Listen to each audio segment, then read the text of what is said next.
السلام علیکم ورحمۃ اللہ وبرکاتہ۔ دوستو کیسے ہو؟ اللہ سے امید ہے کہ آپ خیریت سے ہوں گے۔ آج ہم آپ کو بتانے جا رہے ہیں کہ جہنمی کی علامات کون کون سی ہے۔ دنیا میں اللہ رب العزت نے جہنمی کی علامات بتائی ہے۔ آئے دیکھتے ہیں کہ یہ علامات کس کس میں موجود ہے۔ ہم اپنے آپ کو اس علامات میں دیکھتے ہیں کہ ہمارے پاس کوئی شخص ہے یا ہم میں موجود ہے یا نہیں ہے۔ اس کے بارے میں ہم آپ کو ایک ویڈیو بنا رہی ہے، لہٰذا ویڈیو آخر تک دیکھیے تاکہ ہم سب کو پتہ چل جائے کہ ہم میں یہ علامات موجود ہے یا نہیں ہے۔ سورہ یونس 11واں پارہ آیت نمبر 7-8۔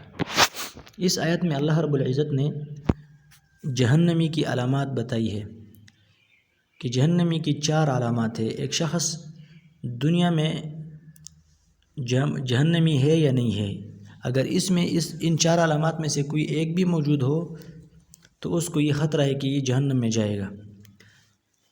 نمبر 1، ان الذین لا یرجون لقاءنا، یہ پہلا علامت ہے۔ وہ شخص جو اللہ کی ملاقات کا امید نہیں رکھتا، یہ شخص جہنمی ہے۔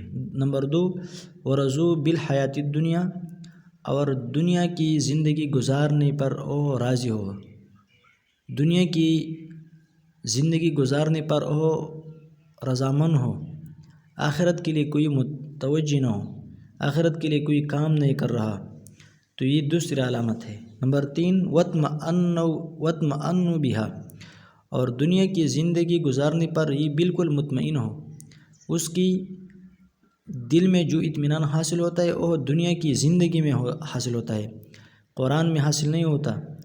اسی طرح نماز پڑھنے میں اطمینان حاصل نہیں ہوتا، بس صرف مال و دولت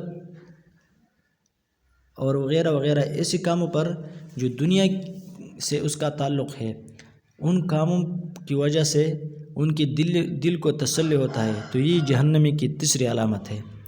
نمبر 4، والذین هم عن آیاتنا غافلون، اور وہ شخص جو اللہ کی کلام سے غافل ہو تو یہ جہنمی ہے۔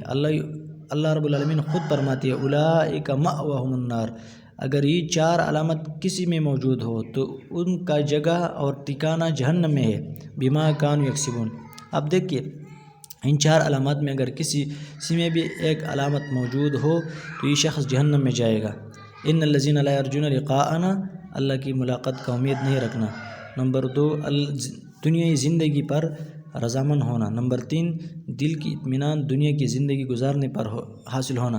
نمبر 4، اللہ کی کلام سے غافل ہونا۔ یہ 4 علامات جس شخص میں موجود ہو تو وہ جہنمی ہے۔